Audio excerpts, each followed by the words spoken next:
السلام علیکم ورحمۃ اللہ وبرکاتہ۔ الحمد للہ رب العالمین والصلاة والسلام علی سید الانبیاء والمرسلین وعلی آلہ واصحابہ اجمعین ومن تبعہم بإحسان الی یوم الدین، اما بعد، قال اللہ تبارک وتعالی فی القرآن المجید والفرقان الحمید، اعوذ باللہ من الشیطان الرجیم، بسم اللہ الرحمن الرحیم، ادعوا ربکم تضرعا وخفیہ، صدق اللہ العظیم۔ قال اللہ تبارک وتعالی فی شان حبیبہ صلی اللہ علیہ وسلم، ان اللہ وملائکتہ یصلون علی النبی یا ایہا الذین آمنوا صلوا علیہ وسلموا تسلیما۔ اللہم صلی وسلم وزد وبارک علی حبیبک سیدنا ونبینا ومولانا محمد وعلی آلہ واصحابہ اجمعین۔ عزیزان محترم، اس سے قبل کے جمعہ میں ایک عنوان کا آغاز کیا گیا تھا۔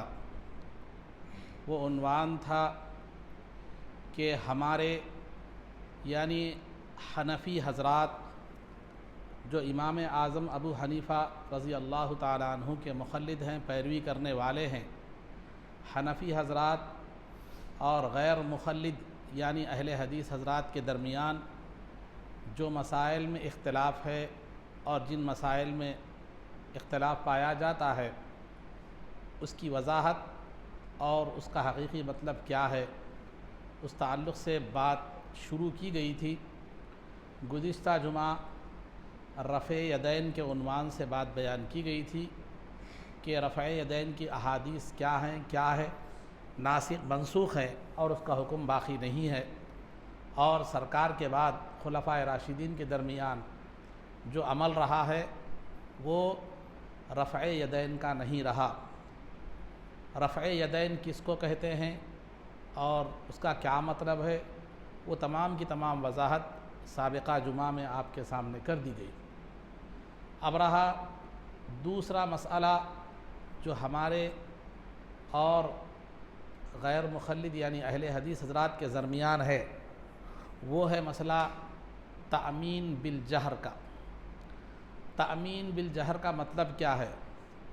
تأمین کے مطلب آمین کہنا، جہر مانے زور سے آمین کہنا، یعنی جب سورہ فاتحہ امام سورہ فاتحہ میں غیر المغضوب علیہم ولا الضالین پر پہنچے تو اس وقت آمین زور سے کہنا چاہیے یا آہستہ کہنا چاہیے، اس بارے میں جو ہے نا ہمارے اور ان کے درمیان اختلاف پایا جاتا ہے۔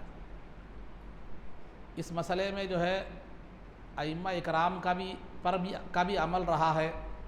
ہمارے جو چار امام ہیں، امام اعظم ابو حنیفہ اور امام شافعی اور امام احمد بن حنبل اور امام مالک رحمۃ اللہ تعالی علیہم اجمعین، یہ تمام یہ ائمہ بھی جو ہے نا سے بھی ان کے بعض معاملات موافقت رکھتے ہیں، بعض چیزوں میں یہ اماموں سے بھی موافقت رکھتے ہیں اہل حدیث حضرات، لیکن اہل حدیث کا رد کا مطلب یہ نہیں ہے کہ ہم کسی امام کا رد کر رہے ہیں۔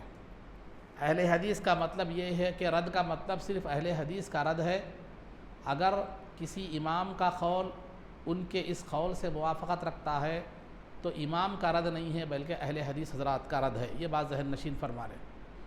کیوں؟ وجہ اس کی بھی میں بتلاتا چلو۔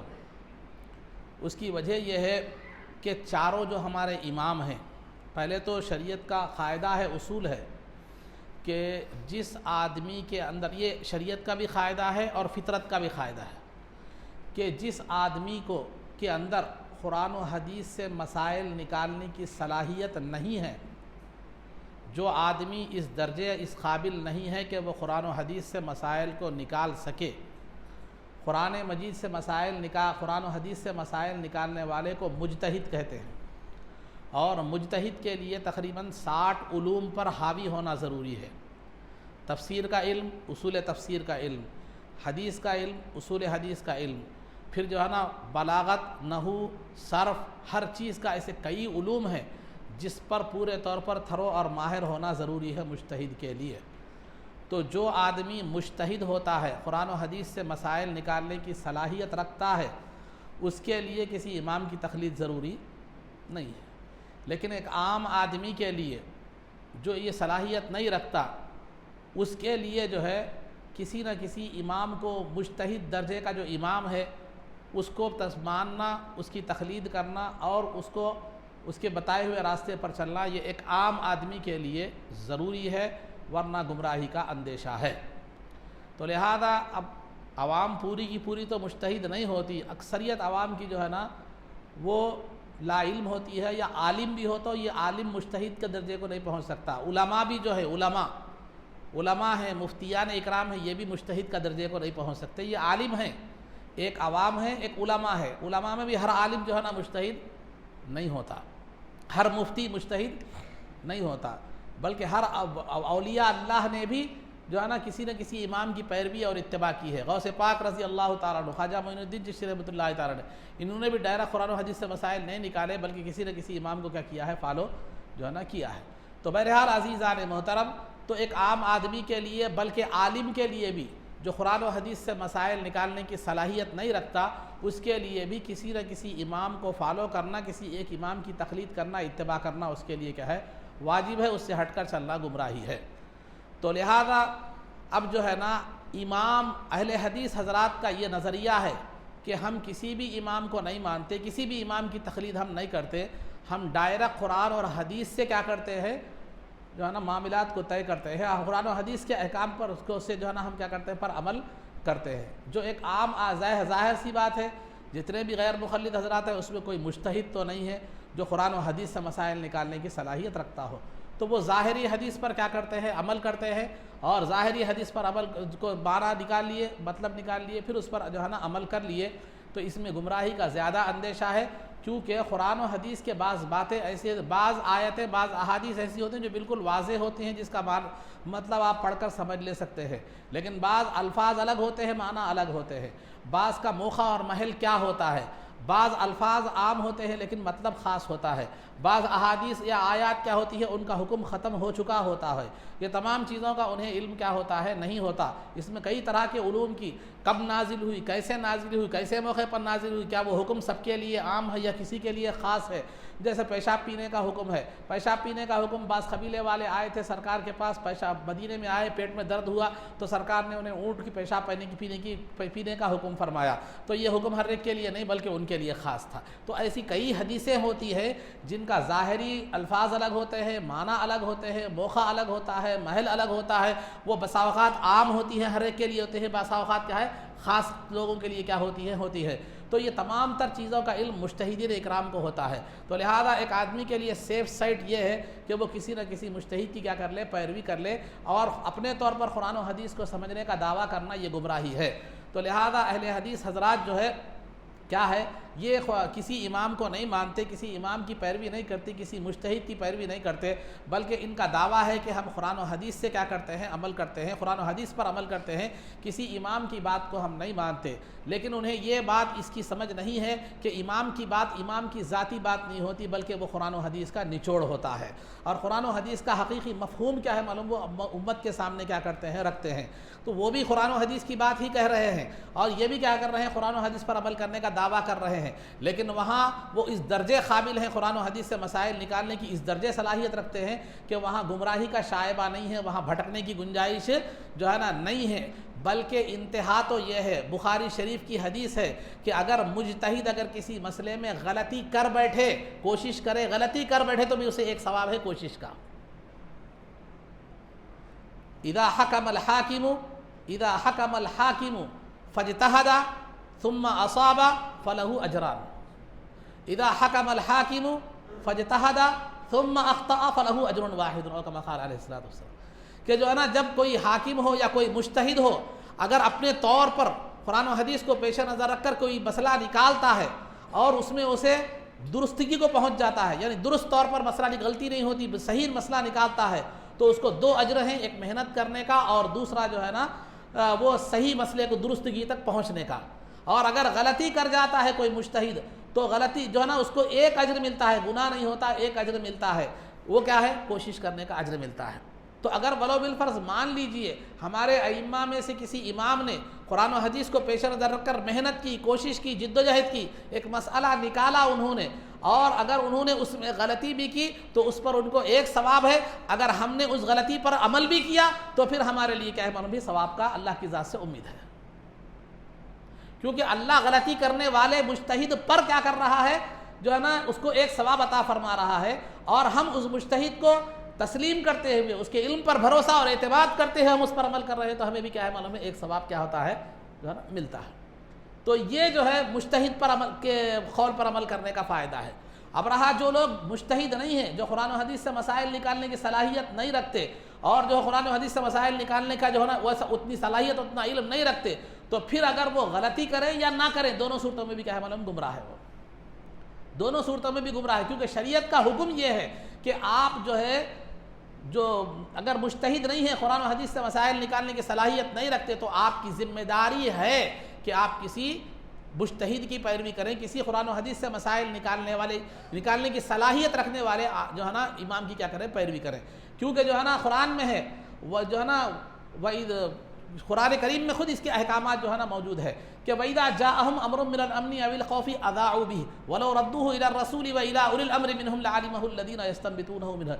لوگوں کا معاملہ یہ ہے کہ وہ ہر کوئی خبر کو کیا کر دیتے ہیں ایسے ہی پھیلا دیتے ہیں، لیکن اگر ان کا کام یہ تھا کہ اگر وہ کسی خبر کو سنتے تو جو ہے نا معاملے کی فہم رکھنے والے، معاملے کی سمجھ رکھنے والے، اور جو ہے نا جن کے اندر اجتہادی صلاحیت ہے ان کے اندر ان کے سامنے مسئلے کو پیش کرتے تو یہ بہتر ہوتا اور وہ اس مسئلے کو حل کرتے۔ تو قرآن کی اس آیت سے یہ مزاج ہمیں ملتا ہے کہ عام آدمی کو کسی مسئلے میں جو ہے نا فیصلہ لینے کا اختیار نہیں ہے، وہ خواہ دنیا کا ہو یا آخرت کا ہو، کیونکہ اگر وہ اس کا اہل نہیں ہے، اس کی صلاحیت اس کے اندر نہیں ہے، تو اس کا فیصلہ لینا اسے کیا ہے دنیاوی نقصان تو پہنچا سکتا ہے یا اخروی نقصان پہنچاتا ہے۔ اسی لیے اگر ہم کوئی بیمار ہو جاتے ہیں تو خود سے گولی نہیں کھاتے، ڈاکٹر کی طرف رجوع ہوتے ہیں۔ اگر ہمیں کوئی قانونی جو ہے نا مشورہ ہونا ہوتا ہے تو خود سے کتاب پڑھ کر عمل نہیں کرتے، کسی وکیل کے پاس رجوع ہوتے ہیں۔ ہمیں گھر بنانا ہوتا ہے تو خود سے گھر نہیں بناتے، انجینئر سے رجوع ہوتے ہیں۔ یہ دنیا کے معاملات میں ہے۔ اسی طرح دین کے معاملات میں بھی اگر آپ جو ہے نا یہ صلاحیت نہیں رکھتے قرآن و حدیث سے مسائل نکالنے کی، تو آپ کی ذمہ داری قرآن حکم دیتا ہے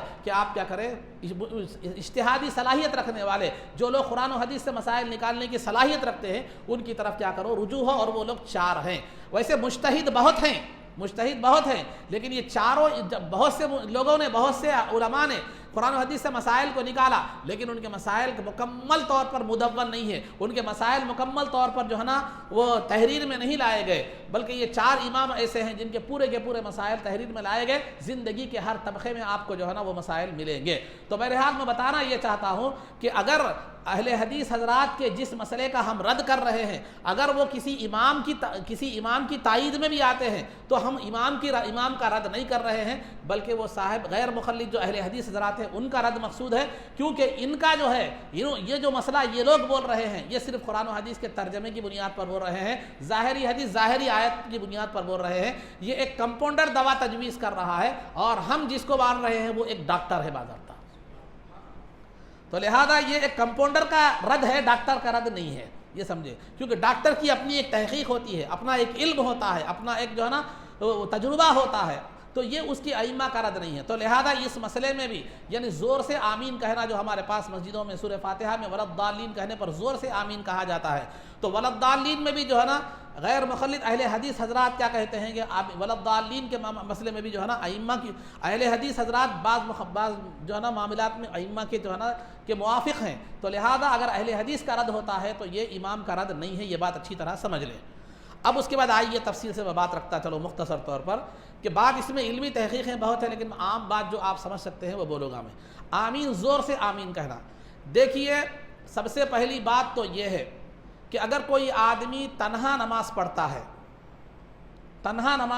ہے یا جماعت کے ساتھ نماز پڑھ رہا ہے لیکن سری نماز ہے، ظہر اور عصر کی نماز ہے، تو اس میں تو ظاہر سی بات ہے قرات زور سے نہیں ہوتی، تو آمین زور سے نہیں کہیں گے، اس میں تو اتفاق ہے۔ لیکن جو جہری نمازیں ہوتی ہیں، مغرب ہے، فجر ہے، عشاء ہے، اس میں قرات زور سے ہوتی ہے، امام غیر المغضوب علیہم ولا الضالین زور سے پڑھتا ہے، تو اب یہاں آ کر اختلاف ہو جاتا ہے۔ امام شافعی اور امام احمد بن حنبل رحمۃ اللہ تعالیٰ علیہ زور سے آمین کہنے کے قائل ہیں، اور امام اعظم ابو حنیفہ اور امام مالک آہستہ آمین کہنے کے قائل ہیں۔ غیر مقلد حضرات اہل حدیث حضرات بھی جو ہے نا یہ بھی زور سے آمین کہنے کے قائل ہیں، لیکن یہ زور سے آمین کہنے کو جو یہ ضروری کہتے ہیں، یہ کسی امام کی پیروی نہیں بلکہ اپنی ذاتی رائے کی بنیاد پر کہتے ہیں۔ اسی وجہ سے ہمارا اختلاف ہے۔ اگر یہ کسی امام کی اتباع میں کہتے، شافعی حیثیت سے یا حنبلی حیثیت سے کہتے، تو ہمیں ان سے کوئی اختلاف نہیں تھا۔ اماموں سے ہٹ کر خود کے طریقہ کار پر، خود کی بنیاد پر، خود کی سمجھ کی بنیاد پر آپ جو کہہ رہے ہیں یہ اختلاف ہے، اور رد بھی انہی حضرات کا ہے، امام کا، ائمہ کا رد نہیں ہے، ائمہ کا رد نہیں ہے۔ تو بہرحال عزیزات محترم، تو یہ جو ہے نا آمین کہنا، پہلے یہ دیکھیں کہ آمین کہتے کس کو ہیں، آمین کہتے، آمین کی حیثیت کیا ہے۔ آمین کی میں تو بتا دیا کہ امام شافعی اور امام احمد بن حنبل رحمۃ اللہ تعالی علیہ کے پاس سورہ فاتحہ میں ولضالین پڑھنے پر جو ہے نا زور سے آمین کہنا ہے، اور غیر مقلد اہل حدیث حضرات کے پاس بھی زور سے آمین کہنا ہے۔ امام اعظم اور امام مالک کے پاس آہستہ آمین کہنا ہے۔ یہ ہو گیا مسئلہ۔ اس کے بعد آہستہ کیوں کہنا ہے، زور سے کیوں نہیں کہنا ہے؟ آہستہ اس لیے کہنا ہے کہ یہ جو آمین کا لفظ ہے، یہ آمین کا لفظ کیا ہے؟ دعا ہے۔ یہ آمین کا لفظ کیا ہے؟ یہ دعا ہے، مطلب دعا ہے۔ کیسے؟ آمین کا مطلب اور معنی کیا ہے؟ آمین کا مطلب مثال کے طور پر امام کا ربنا آتینا فی الدنیا، تو اے اللہ جو ہے نا آمین کا مطلب استجب، اے اللہ قبول فرما، اے اللہ قبول فرما۔ یہ جو دعا کی جا رہی ہے اس کو کیا کر؟ قبول فرما۔ ولضالین اہدنا الصراط المستقیم صراط الذین انعمت علیہم غیر المغضوب علیہم ولضالین۔ یہ جو دعا کہی جا رہی ہے، امام جو دعا قرات میں دعا کی جو پڑھ رہا ہے، اس پر جو ہے نا اس کو تو قبول فرما۔ تو یہ آمین کا جو لفظ ہے یہ ایک دعا ہے۔ آمین کا جو لفظ ہے یہ کیا ہے؟ دعا ہے۔ اور دعا کیسے کرنی چاہیے؟ دعا جب کرتے ہیں وہ آہستہ ہونی چاہیے۔ وہ دعا کیا ہونی چاہیے؟ آہستہ ہونی چاہیے۔ جیسے مثال کے طور پر قرآن کریم میں خود اللہ نے فرمایا ادعوا ربکم تضرعا وخفیہ، کہ تم اپنے پروردگار کو گریہ وزاری کے ساتھ آہستہ سے پکارو، آہستہ سے پکارو۔ تو گریہ وزاری کے ساتھ آہستہ سے پکارو پروردگار کو، تو مطلب یہ ہے کہ دعا جو ہے یعنی اپنے پروردگار سے آہستہ سے گریہ وزاری کے ساتھ دعا کرو۔ تو اس سے واضح طور پر معلوم ہوتا ہے کہ دعا آہستہ سے ہونی چاہیے۔ اور دوسرے مقام پر سورہ جو ہے نا اذ نادى ربہ نداء خفیہ، زکریہ علیہ السلام کا تذکرہ کرتے ہوئے اللہ فرماتا ہے انہوں نے پروردگار سے آہستہ سے دعا کی، تو لہذا دعا کا حق یہ ہے کہ وہ آہستہ سے کی جائے۔ دعا کا حق یہ ہے کہ وہ آہستہ سے کی جائے۔ تو مطلب یہ ہے کہ آمین بھی کیا ہے؟ ایک دعا ہے، اور دعا کا حق یہ ہے کہ وہ جو ہے نا آہستہ سے کیا ہے؟ کہی جائے۔ تو آمین کو بھی کیا کرنا ہے؟ آہستہ سے کہنا ہے۔ یہ خود بخاری میں امام بخاری رحمۃ اللہ علیہ فرماتے ہیں الآمین الدعاء، آمین کیا ہے معلوم ہے؟ دعا ہے۔ تو دعا ہے تو دعا کا حکم کیا ہے؟ وہ آہستہ سے کہنا ہے۔ دعا کا حکم کیا ہے؟ یہ آہستہ سے کہنا۔ تو لہذا آمین جب کہتے ہیں ولضالین آمین پر، تو آمین جو ہے نا یہ آہستہ سے کہنا ہے، یہ حکم ہے، یہ ہماری دلیل ہے۔ اب رہا بعض احادیث میں یہ عمل کس کا تھا؟ سرکار دو عالم صلی اللہ علیہ وسلم کا بھی عمل یہ تھا کہ جو ہے نا دعا پر آہستہ سے کیا کرتے تھے؟ آمین کہتے تھے۔ اور اکثر صحابہ اور تابعین کا بھی عمل یہی تھا کہ وہ دعا پر آہستہ سے آمین کہتے تھے، ولضالین پر آہستہ سے کیا کہتے تھے؟ آمین جو ہے نا کہتے تھے۔ اور جو ہے نا حضرت علی اور عمر رضی اللہ تعالیٰ عنہما کا بھی یہی عمل تھا کہ ولضالین کے بعد آمین کیا کہتے تھے؟ آہستہ کہتے تھے۔ یہ خلاصہ ہے آپ کی بات کا۔ اب اس کے بعد آئیے، سرکار ترمذی شریف کی روایت ہے کہ جو ہے نا سرکار دو علقمہ بن ابی وائل سے روایت ہے، وہ اپنے والد سے روایت کرتے ہیں کہ جو ہے نا ان النبی صلی اللہ علیہ وسلم قرأ غیر المغضوب علیہم ولضالین فقال آمین وخفض بها صوتہ، کہ یہ او کما قال علیہ الصلوۃ والسلام، یہ حدیث کے الفاظ ہیں کہ سرکار دو عالم صلی اللہ علیہ وسلم نے غیر المغضوب علیہم ولضالین پڑھا نماز میں، اور آمین کہا، اور اپنی آواز کو آپ نے پست فرمایا، اپنی آواز کو آپ نے کیا کیا؟ پست فرمایا، نرم یعنی آہستہ رکھا۔ تو یہ سرکار کا عمل آہستہ سے ہے۔ اب رہا دوسری روایت، یہ تو آہستہ سے آمین کہنے کی بات ہوگی۔ دوسری جو زور سے آمین کہنے کی جو روایت ہے، زور سے آمین کہنے، وہ بھی ترمذی شریف کی ہی ہے۔ اس کے راوی دوسرے ہیں، وہ ہیں وائل بن حجر رضی اللہ تعالیٰ عنہ۔ وائل بن حجر رضی اللہ تعالیٰ عنہ ہیں، وہ روایت کرتے ہیں کہ نبی پاک صلی اللہ علیہ وسلم نے جو ہے نا قرأ غیر المغضوب علیہم ولا الضالین، کہ سرکار نے غیر المغضوب علیہم ولا الضالین پڑھا اور فقال آمین، اور سرکار نے آمین کہا، ومد بہا صوتہ، اور اپنی آواز کو آپ نے بلند فرمایا آمین کہنے میں، آمین کہنے میں اپنی آواز کو کیا ہے بلند فرمایا۔ اوپر کی روایت میں کیا ہے سرکار نے آمین آہستہ سے کہا، وہ بھی ترمذی کی روایت ہے۔ دوسری روایت کیا ہے سرکار نے آمین زور سے کہا، یہ دوسری ترمذی کی روایت ہے۔ لیکن عزیزان محترم فرق دونوں میں یہ ہے کہ دوسری روایت میں جس میں زور سے آمین کہنے کا ذکر ہے، وہ دوسری روایت میں جس راوی نے جس صحابی نے وہ حدیث بیان کی ہے، انہوں نے خود وضاحت کر دی ایک دوسری روایت میں، جو امام احمد اور نسائی جو کتابیں ہیں اس میں جو ہے نا یہ حدیث موجود ہے۔ دوسری روایت وہی حدیث ہے، وہی راوی ہیں، وہی صحابی ہیں۔ ایک دوسری حدیث میں فرماتے ہیں ما اراہ الا تعلیما، او کما قال، کہ میں سمجھتا ہوں کہ سرکار نے جو آمین کہا ہے وہ تعلیم کے لیے کہا ہے، یہ جو ہے نا عمل کے لیے نہیں کہا۔ سرکار نے جو زور سے آمین فرمایا ولا الضالین کے بعد جو زور سے سرکار نے آمین فرمایا، جس روایت میں زور سے آمین کہنے کا ذکر ہے، وہ کس کے لیے ہے؟ وہ صحابہ کو تعلیم کے لیے ہے، کیونکہ جو ہے نا ولا الضالین کے بعد تمہیں بھی آمین کہنا ہے، یہ بتانے کے لیے سرکار نے کیا ہے زور سے آمین کہا، ورنہ سرکار کا عام عمل کیا تھا؟ آواز کو پست رکھا کرتے، آواز کو کیا کرتے تھے؟ پست رکھا کرتے تھے۔ تو عزیزان محترم، تو روایتیں دو بھی ہیں، سرکار کی زور سے آمین کہنے کی بھی روایت ہے۔ اب میں علمی بحثیں نہیں کر رہا ہوں، علمی بحث اگر کہے تو پھر دوسری باتیں بھی الگ آئے تھے، آپ لوگوں کی یہ مسئلہ پیدا ہوا تھا، بس عام بات بتا رہا ہوں۔ سرکار نے آواز کو پست فرمایا، یہ تو سرکار کا عمل تھا، اور سرکار نے آواز زور سے آمین کہا، وہ تعلیم امت کے لیے تھا، جیسا خود کوئی دوسرے نہیں بلکہ وہی جو راوی جنہوں نے سرکار کی آمین زور سے کہنے کی روایت کو بیان کیا ہے حدیث کو، وہی کہتے ہیں کہ جو ہے نا سرکار نے تعلیم کی خاطر یہ زور سے کیا کیا؟ آمین کہا۔ تو معلوم یہ ہوا کہ سرکار کا آمین زور سے کہنا یہ تعلیم کے لیے تھا، یہ جو ہے نا عمل آپ کا نہیں تھا، بلکہ آپ کا عمل تو یہی تھا کہ آپ کیا کرتے تھے؟ آمین آہستہ سے فرمایا کرتے تھے۔ اب ایک حدیث ہے کہ دوسری بھی حدیث یہ بھی ملتی ہے کہ جو ہے نا تم آمین کہو، فَإِنْ وَافَقَ تَأْمِينَهُ تَأْمِينَ الْمَلَائِكَةِ غُفِرَ لَهُ مَا تَقَدَّمَ، کہ جو ہے نا جب اگر تم آمین کہو، اگر کوئی جب آدمی آمین کہہ رہا ہے، اگر اس کا آمین کہنا فرشتوں کے آمین کے موافقت میں برابری میں آ جائے تو اس کے گناہ کیا کر دیے جاتے ہیں؟ بخش دیے جاتے ہیں۔ اگر مقتدی کا آمین فرشتوں کے آمین کے برابر ہو جائے، موافق ہو جائے، تو کیا ہو جائے گا؟ اس کی بخشش کیا ہو جائے گی؟ ہو جائے گی۔ مطلب کیا ہے؟ فرشتے بھی آمین کہتے ہیں، مقتدی بھی کیا کرے؟ آمین کہے۔ تو جب اس کا آمین کہنا ان کے آمین کے موافق اور برابر ہو جائے تو اس کی مغفرت کر دی جاتی ہے۔ تو اس سے بھی بسا اوقات یہ کہا جاتا ہے کہ آمین زور سے کہنا چاہیے، جبکہ ایسی کوئی بات حدیث میں وضاحت نہیں ہے۔ اس کا آمین کہنا اس کے فرشتوں کے آمین کے موافق ہو جائے تو بخشش ہو جاتی ہے، لیکن اس میں زور سے آمین کہنے کا کوئی مطلب ہی کیا ہوتا ہے؟ جو ہے نا نہیں نکلتا۔ ہاں البتہ یہ مطلب بھی نکل سکتا ہے، اس کی گنجائش ہے کہ آہستہ آمین کہنے کی گنجائش اس حدیث میں خود نکلتی ہے، کیونکہ موافقت کہتے ہیں برابری کو۔ آپ کوئی چیز زور سے پڑھ رہے ہیں، میں بھی زور سے وہی پڑھا، آپ ایک مثال کے طور پر سورہ فاتحہ زور سے پڑھ رہے ہیں، میں بھی آپ کے ساتھ سورہ فاتحہ زور سے پڑھ رہا ہوں، تو آپ کیا ہے؟ دونوں موافق ہیں۔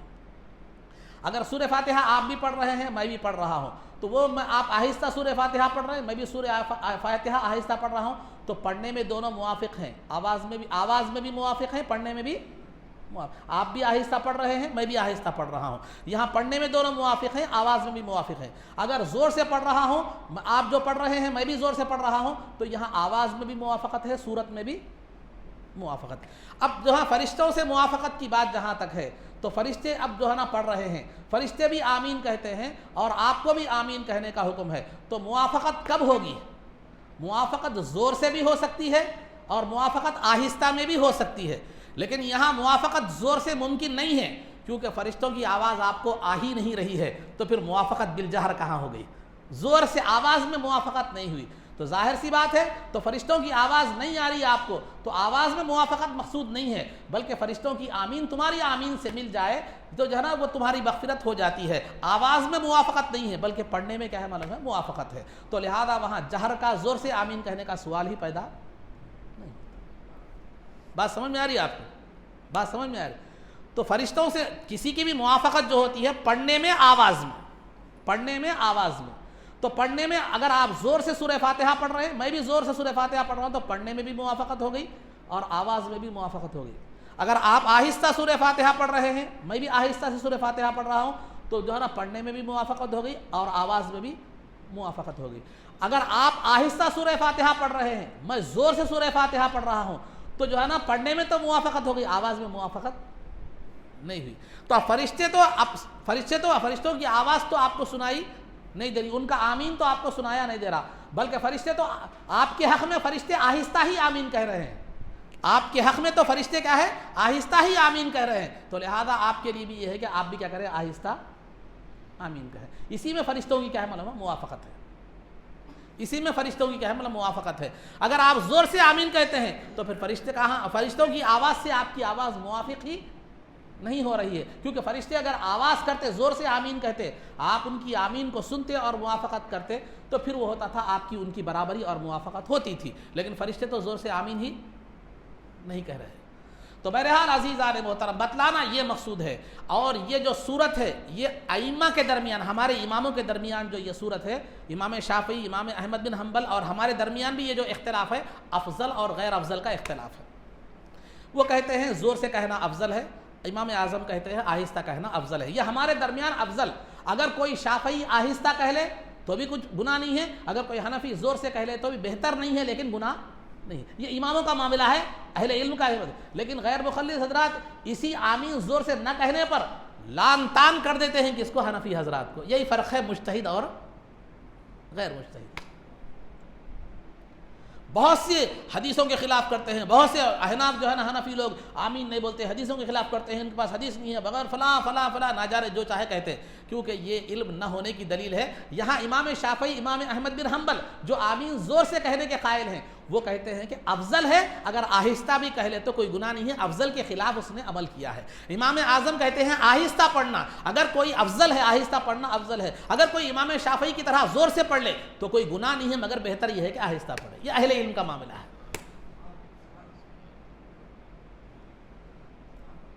تو الغرض عزیزان محترم بتلانا یہ مقصود ہے کہ سرکار دو عالم صلی اللہ علیہ وسلم سے آمین زور سے کہنا بھی ثابت ہے، اور اسی حدیث کے اسی راوی کی تشریح کے مطابق وہ آمین زور سے کہنا جو ہے وہ تعلیم کے لیے تھا، ورنہ سرکار کا عمل دوسری حدیث میں کیا ہے، آپ آمین آہستہ سے فرمایا کرتے تھے، اور تیسرا جو ہے یہ آمین آہستہ سے فرمایا کرتے تھے۔ اور وہ ایک علمی بحث بھی ہے اس کے اندر، جس میں سرکار جو ہے نا زور سے آمین کہے، اس میں علمی بحث بھی ہے، وہ ایک حدیث مضطرب ہے، وہ اضطراب کس کو کہتے ہیں وہ آپ کو تفصیلات کی اس کی ضرورت نہیں ہے، وہ ایک علمی بحث ہے۔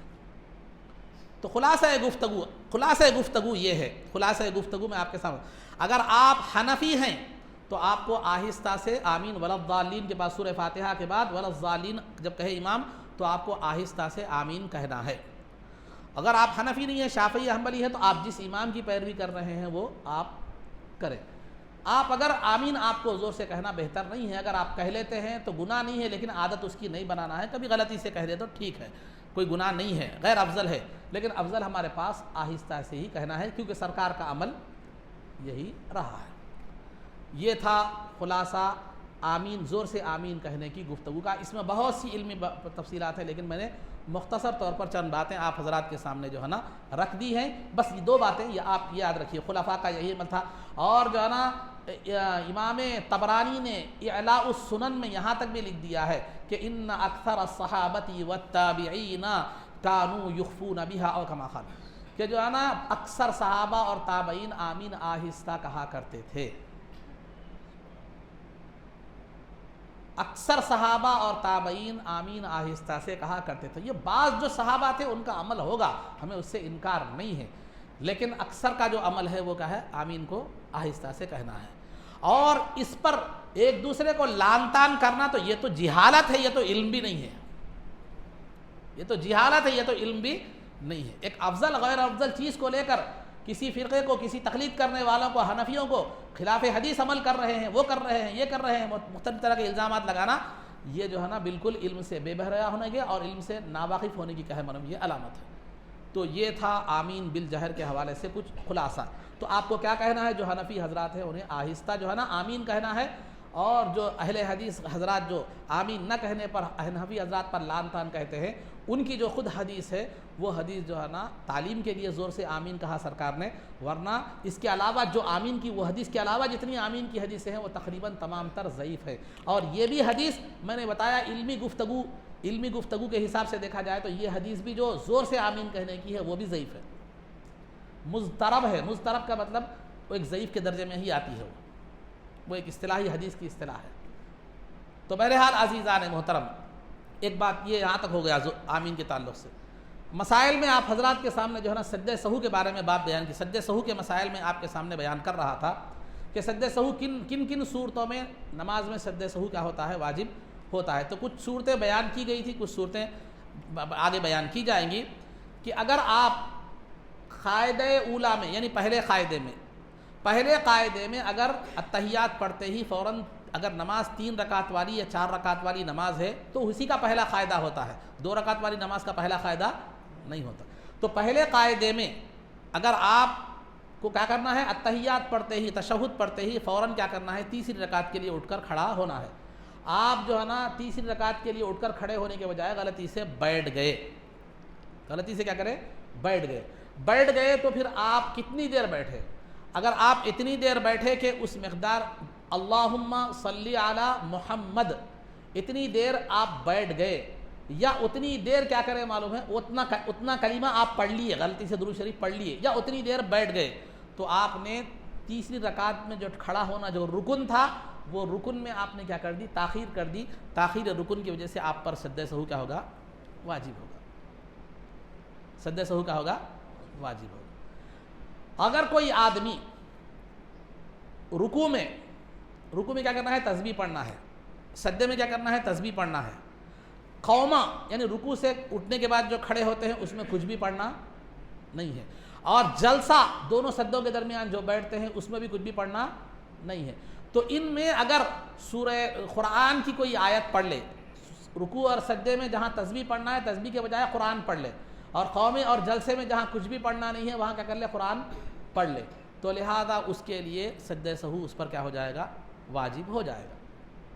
اس پر سجدہ سہو کیا ہوگا؟ واجب ہو جائے گا۔ اگر کوئی رکوع میں تسبیح کے بجائے قرآن کی آیت پڑھ لے، سجدے میں تسبیح کے بجائے قرآن کی آیت پڑھ لے، کوئی بھی آیت، سورہ فاتحہ ہو یا کوئی بھی آیت، اور قومے اور جلسے میں قرآن پڑھ لے، تو اس سے کیا ہوتا ہے؟ سجدہ سہو واجب ہوتا ہے۔ یہ ایک مسئلہ ہے۔ اور دوسری بات یہ ہے کہ اگر ظہر اور عصر میں امام اور تنہا نماز پڑھنے والے دونوں کے لیے قرآن آہستہ پڑھنا ہے، سورہ فاتحہ اور ضم سورہ کا کرنا ہے، آہستہ پڑھنا واجب ہے، امام کے لیے بھی اور تنہا نماز پڑھنے والے کے لیے بھی۔ ظہر اور عصر میں سورہ فاتحہ اور ضم سورہ آہستہ پڑھنا کیا ہے معلوم ہے؟ یہ واجب ہے۔ تو اگر کوئی امام عصر میں یا ظہر میں قرآن زور سے پڑھ لے، قرآن کیا کر لے؟ جو ہے نا زور سے پڑھ لے، سورہ فاتحہ یا ضم سورہ کوئی بھی زور سے پڑھ لے، اور تنہا نماز پڑھنے والا ظہر اور عصر میں قرآن کیا کر لے؟ زور سے پڑھ لے، تو کم از کم ایک آیت پڑھنا، 1-2 حروف پڑھنے سے کچھ بھی نہیں ہوتا، ایک آیت پڑھنا۔ تو ایک آیت جیسے الحمدللہ رب العالمین، یا کوئی بھی چھوٹی آیت انا اعطیناک الکوثر، یا چھوٹی کوئی بھی آیت، اتنی مقدار میں اگر اس نے کیا کر لیا؟ زور سے قرآن پڑھ لیا، تو اس نے کیا کر دیا؟ واجب کو کیا کر دیا؟ بدل دیا۔ کیونکہ آہستہ پڑھنا واجب تھا، اس نے کیا کر دیا؟ زور سے پڑھ لیا، تو واجب کو بدل دیا۔ اسی لیے تغیر واجب کی وجہ سے کیا ہو جائے گا؟ اس پر سجدہ سہو کیا ہوگا؟ لازم ہوگا۔ اچھا، یہ تو ظہر اور عصر سری نمازوں کی بات تھی۔ جہری نمازوں میں، جہری نماز یعنی فجر، مغرب، عشاء، جہری نمازوں میں امام کو قرآن زور سے پڑھنا واجب ہے، امام کو قرآن زور سے پڑھنا واجب ہے۔ تنہا نماز پڑھنے والے کو اختیار ہے زور سے پڑھے یا آہستہ پڑھے۔ تو جہری نماز میں اگر کوئی تنہا نماز پڑھنے والا قرآن زور سے پڑھے یا آہستہ پڑھے، اس پر کوئی سجدہ سہو نہیں ہے۔ اگر امام آہستہ قرآن پڑھتا ہے، کم از کم ایک آیت کی بات ہے. کم از کم ایک آیت اگر امام کیا کرتا ہے, سورہ قرآن نماز شروع کر دیا الحمدللہ رب العالمین آہستہ پڑھا, بعد میں مقتدی لقمہ دیا تو کیا کرا, آگے سے زور سے پڑھنا شروع کر دیا. تو لہذا اگر امام جہری نمازوں میں فجر مغرب اور عشاء میں چونکہ اس کو قرآن زور سے پڑھنا ہے, اس نے کم از کم ایک آیت اگر آہستہ پڑھ لیا تو اس پر اس نے واجب کو بدل دیا, زور سے پڑھنے کے بجائے آہستہ پڑھ لیا, اس لیے اس پر کیا ہے سجدہ سہو واجب. کم از کم ایک آیت پڑھنے سے, ایک آیت یا اس سے زیادہ. ایک خالی الحمد بولتے یاد آ گیا, ارے میرے کو جو ہے نا آہستہ پڑھنا ہے بول کے یاد آ گیا, تو کیا ہے فوراً تو آہستہ پڑھنا ہے بولے تو آہستہ شروع کر دیا, یا زور سے پڑھنا تھا تو آہستہ پڑھ رہا تھا الحمد, زور سے پڑھنا تھا اس کو, ارے یاد آ گیا میں زور سے پڑھنا ہے بول کے پھر زور سے پڑھ لیا, تو اس سے سجدہ سہو واجب نہیں ہوتا. کم از کم ایک آیت ہونا, آہستہ کی جگہ زور سے, زور کی جگہ زور سے کی جگہ آہستہ اگر پڑھ لے رہا ہے, کم از کم ایک آیت پڑھ رہا ہے تو سجدہ سہو واجب ہوگا, ورنہ کیا ہے اس سے کم ہو تو سجدہ سہو واجب نہیں ہوگا. یہ ہے. اور ایک بات آخری میں, ایک یہ مسئلہ ذرا تھوڑا طویل ہے, تھوڑا غور سے سنیے. اگر قیام کی حالت میں تشہد پڑھ لے, قیام یعنی کھڑے ہونے کی حالت میں, کھڑے ہونے کی حالت میں تشہد پڑھنا, اب اس کی دو تین صورتیں ہیں. قیام کی حالت میں تشہد پڑھنا, اگر پہلی رکعت میں, یا تو وہ کب پڑھے گا تشہد, سورہ فاتحہ سے پہلے پڑھے گا, سورہ فاتحہ سے پہلے پڑھے گا, سورہ فاتحہ کے بعد پڑھے گا, یا ضم سورہ کے بعد پڑھے گا. سورہ فاتحہ سے پہلے پڑھے گا, سورہ فاتحہ کے بعد پڑھے گا, ضم سورہ کے بعد پڑھے گا. تشہد پڑھے, درود ابراہیم پڑھے, کچھ بھی پڑھے, سمجھو کوئی بھی دعا پڑھ لے, کوئی بھی. تو یہ کر تو یہ اس سے کیا سجدہ سہو واجب ہوتا ہے کیا؟ تو اگر وہ پہلی رکعت میں سورہ فاتحہ سے پہلے اگر وہ تشہد پڑھتا ہے یا درود ابراہیم کوئی بھی دعا وغیرہ پڑھتا ہے سورہ فاتحہ سے پہلے پہلی رکعت میں, تو اس پر سجدہ سہو واجب نہیں ہوگا. سجدہ بغیر ثنا کے اگر پڑھتا ہے, بغیر ثنا کے اگر کیا کرتا ہے پڑھتا ہے, ثنا کے بجائے کیا کرے, اگر کوئی سورہ فاتحہ پڑھ لے یا درود ابراہیم کوئی پڑھ لے, تو اس سے سجدہ سہو واجب نہیں ہوتا. سورہ فاتحہ کے بعد پڑھے یا ضم سورہ کے بعد پڑھے تو سجدہ سہو کیا ہوتا ہے, اس کو واجب ہوتا ہے. تو پہلی رکعت میں سورہ فاتحہ سے پہلے تشہد وغیرہ پڑھتا ہے تو سجدہ سہو واجب نہیں ہوگا, اور سورہ فاتحہ یا ضم سورہ کے بعد پڑھتا ہے تو سجدہ سہو کیا ہوگا, واجب ہوگا. دوسری رکعت میں یا تیسری رکعت میں, دوسری رکعت میں سمجھیے, دوسری رکعت میں وہ سورہ فاتحہ سے پہلے پڑھے, سورہ فاتحہ کے بعد پڑھے, یا ضم سورہ کے بعد پڑھے, ہر صورت میں سجدہ سہو کیا ہوگا, واجب ہوگا. ہر صورت میں سجدہ سہو کیا ہوگا, واجب ہوگا. دوسری رکعت میں سورہ فاتحہ سے پہلے پڑھے, سورہ فاتحہ کے بعد پڑھے, ضم سورہ کے بعد پڑھے, تشہد ابراہیم کچھ بھی, کیونکہ یہاں پر واجب میں کیا ہو رہی ہے, تاخیر ہو رہی ہے, دیر ہو رہی ہے, تو لہذا سجدہ سہو کیا ہوگا, واجب ہوگا. یہ دو رکعت کا مسئلہ ہے. ٹھیک ہے. کون سی بھی نماز ہو, فرض ہو, واجب ہو, سنت ہو, نفل ہو, پہلی دونوں رکعتوں کا یہی طریقہ ہے, پہلی دونوں رکعتوں کا یہی طریقہ ہے. اب رہا بچی کیا, تیسری اور چوتھی رکعت. دو رکعتیں تو کوئی سی بھی نماز ہو, فرض ہو, واجب ہو, سنت ہو, سب کا پہلی دونوں رکعتوں کا یہی مسئلہ ہے, پہلی دونوں رکعتوں کا یہی مسئلہ ہے. اب تیسری اور چوتھی رکعت کی بات ہے, وہاں تھوڑا فرق ہے. فرض کے علاوہ جتنی بھی نمازیں ہیں, خواہ وہ واجب ہو, نفل ہو, سنت ہو, فرض کے علاوہ جتنی بھی نمازیں ہیں, اس میں تیسری اور چوتھی رکعت کا وہی حکم ہے جو دوسری رکعت کا ہے. پہلی رکعت کا حکم تو تمام نمازوں میں ایک ہی ہے, بتا دیا, پہلی رکعت اور دوسری رکعت کا حکم جو ہے تمام نمازوں میں ایک ہی ہے. تیسری اور چوتھی رکعت کا جو حکم ہے وہ فرض کے علاوہ جتنی بھی نمازیں ہیں ان میں جو ہے نا دوسری رکعت کا حکم ہے. یعنی فرض کے علاوہ جتنی بھی نمازیں ہیں اس کی تیسری اور چوتھی رکعت میں آپ سورہ فاتحہ سے پہلے تشہد یا کچھ بھی پڑھ لیں, سورہ فاتحہ کے بعد پڑھ لیں, ضم سورہ کے بعد پڑھ لیں, سجدہ سہو کا ہوگا آپ پر واجب ہوگا. تو تیسری اور چوتھی رکعت میں فرض کے علاوہ جتنی بھی نمازیں ہیں ان کا حکم وہی ہوگا جو دوسری رکعت کا ہے. بات سمجھ میں آ رہی, دوسری رکعت. اب رہا فرض نماز کی تیسری اور چوتھی رکعت کا معاملہ. فرض نماز کی تیسری اور چوتھی رکعت میں اگر آپ کیا کر لیں, پہلے تشہد پڑھ لیں اس کے بعد سورہ فاتحہ پڑھ لیں یا سورہ فاتحہ پڑھ کر تشہد پڑھ لیں، اس سے سجدہ سہو واجب ہونے والا نہیں ہے، اس سے سجدہ سہو واجب ہونے والا نہیں ہے۔ فرض کی تیسری اور چوتھی رکعت، پہلے پھر آخری میں مختصر بتا رہا ہوں، پہلی اور دوسری رکعت میں سب نمازیں برابر ہے، فرض ہو، واجب ہو، نفل ہو۔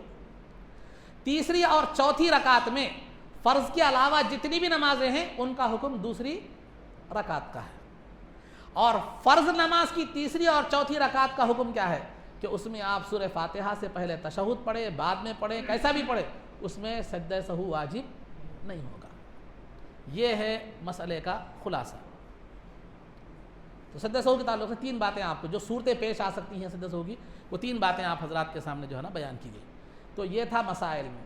آداب میں جو ہے نا آپ کے سامنے اولاد کی تربیت کے حوالے سے بات بتلائی جا رہی تھی۔ ایک بات میں آپ کے سامنے بتلاتا چلو، کچھ باتیں بتلائی گئی تھی، کچھ باتیں اولاد کی تربیت کے تعلق سے بنیادی دو اصول بتلائے تھے کہ اولاد کو نیک تربیت دینا ہے تو پہلے آپ کو نیک بننا ہے، کیونکہ وہ آپ کو دیکھ کر کرے گا۔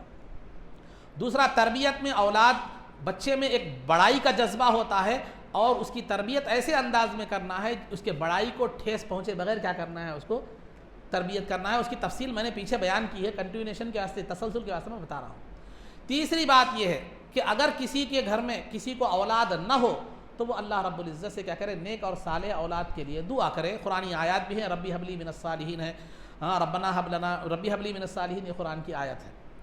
یہ نیک اولاد، اگر کسی کو اولاد نہ ہو تو وہ نیک اولاد کے لیے دعا کرے، اور اگر کسی کو اولاد ہو جائے تو اولاد اللہ رب العزت کی نعمت ہے، اولاد اللہ رب العزت کی نعمت ہے۔ تو نعمت کی تین ذمہ داریاں ہیں۔ نعمت کی ذمہ داری ایک تو شکر کرنا ہے، ایک تو نعمت کی ایک ذمہ داری، دو ذمہ داریاں ہیں نعمت کی، ایک تو تین ذمہ داریاں ہیں نعمت کی۔ ایک شکر کرنا ہے کہ اللہ نے اولاد دی، اس کے نعمت کا شکر کرے، اللہ کا شکر، سجدہ شکر بجا لائے، 2 رکعت نفل نماز پڑھے، جو بھی ہے۔ اور دوسرا ذکر کرنا نعمت کا، یعنی دوسروں سے خوشی سے اللہ تعالیٰ کی نعمت کا تذکرہ کرتے ہوئے فرمائے کہ اللہ کا شکر ہے کہ اس نے مجھے کہا ہے اولاد دی۔ دو، ذکر کرنا نعمت کا، شکر کرنا، ذکر کرنا۔ تیسرا، خوشی کا اظہار کرنا۔ نعمت کا تیسرا تقاضا کیا ہے؟ خوشی کا، خوش ہونا اولاد کے پیدا ہونے پر، خواہ بچہ ہو کہ بچی ہو، یہاں ذہن میں رکھے، خوش ہونا، ارے بچی ہو گئی، آؤٹ گوئنگ سم آ گئی، پریشانی بول کے ڈرنا نہیں، اللہ تعالیٰ اس کا کیا کرنے والا ہے، وہ کرنے والا ہے، سمجھے؟ تو لہذا بچہ ہو کہ بچی ہو، خوش ہونا اس کی، کیونکہ یہ اللہ کی نعمت ہے۔ نعمت کا تقاضا یہ ہے کہ شکر، ذکر اور خوش ہونا۔ اب خوشی میں آپ مٹھائی وغیرہ بھی اپنے حسب استطاعت، پوزیشن کے لیے نہیں، نام و نمود کے لیے نہیں، خوشی میں حسب استطاعت آپ کچھ کھلانا چاہ رہے ہیں، میٹھا وغیرہ کسی کو کھلانا چاہ رہے تھے، اس کی بھی گنجائش وہاں پر نکلتی ہے۔ تو یہ اولاد کے پیدا ہونے پر یہ تین ذمہ داریاں آپ کی ہیں۔